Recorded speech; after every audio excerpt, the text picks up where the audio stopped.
Well, good morning again. Today we've gathered to celebrate Easter.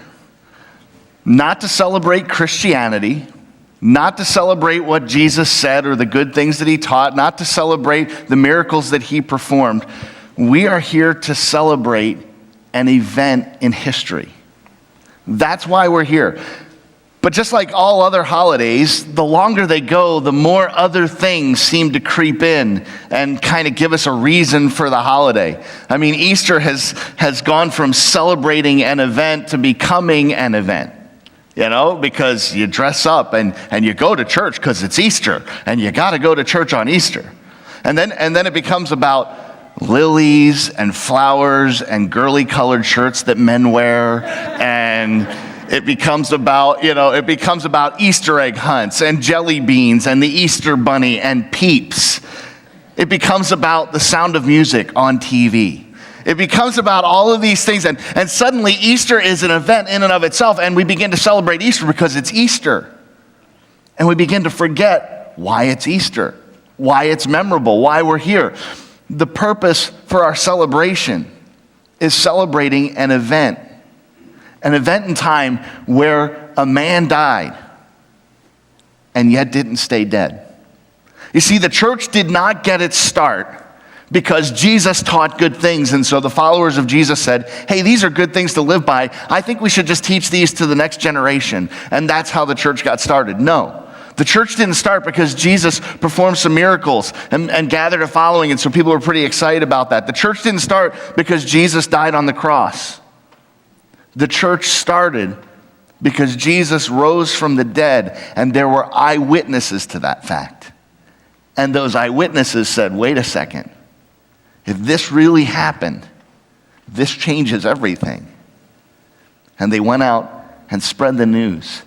That is why we celebrate Easter. We celebrate an event in history, not a teaching, not a philosophy, an actual witnessed event. Now, for many of us, we come knowing the story. But there might be some of you here today who don't know the story, and I can tell you right now, because Easter becomes so much about everything else, I want to take some time and read the story of the resurrection. We'll read it out of the Gospel of Luke, chapter 23. But we need to understand that after the death of Jesus, his followers were not expecting a happy ending.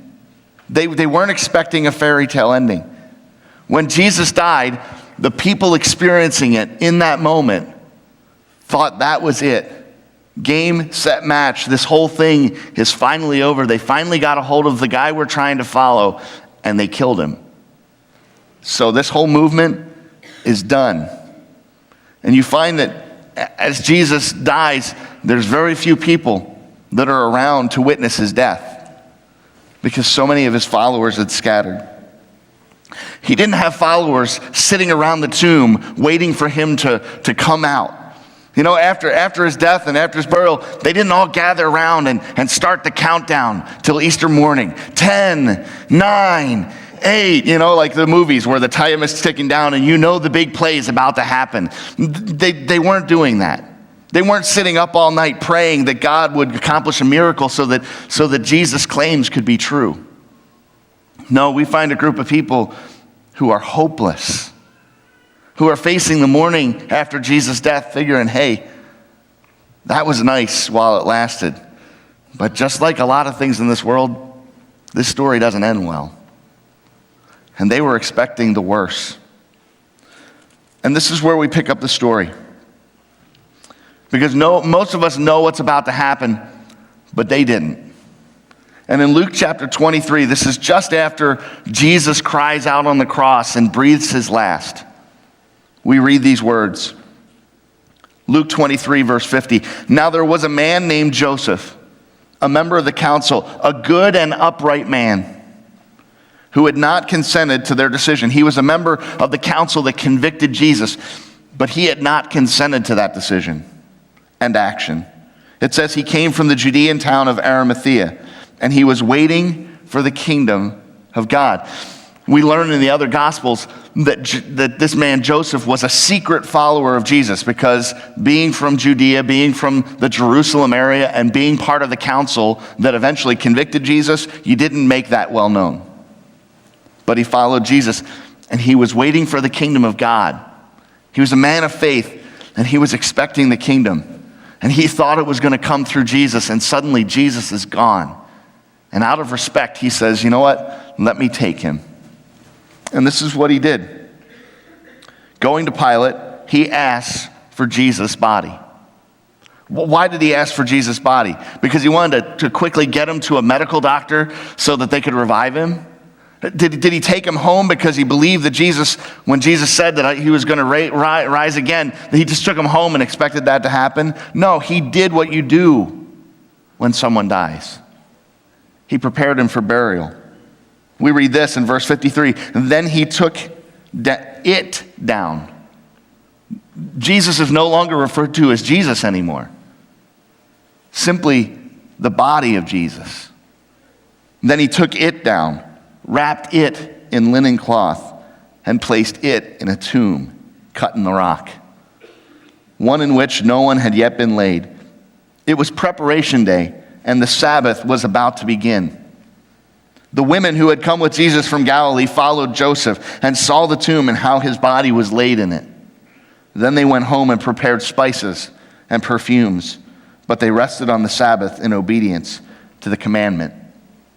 What we learn is that the women were pretty much the only group of people still staying close to Jesus during his conviction and crucifixion. All of his followers, his closest followers, his disciples, had abandoned him. And here's Joseph taking his body, and they wanted to prepare it the way you prepare a body for burial. But the Sabbath was just about to start. And for those of you who are wondering, it's like, well, no, the Sabbath doesn't start till the next day. Jesus died on Good Friday. What's going on? Well, in Jewish understanding, the next day begins at nightfall. And so the Sabbath was right there. And they didn't have time to prepare Jesus. And they saw the way that he was laid in the tomb, and he wasn't prepared for burial the way that they wanted. So the ladies went home, and they began to prepare to come and put the perfume and the spices on his body. So they went home thinking, this is over. We just need to simply bury him properly. But they had to wait a day, because on the Sabbath, the Jewish people were not allowed to work. They weren't allowed to perform any work, so they had to wait an entire day. And after the Sabbath ended, it was night, so they weren't going to be going to the tomb to do the work then. So they waited till the next morning, Sunday morning.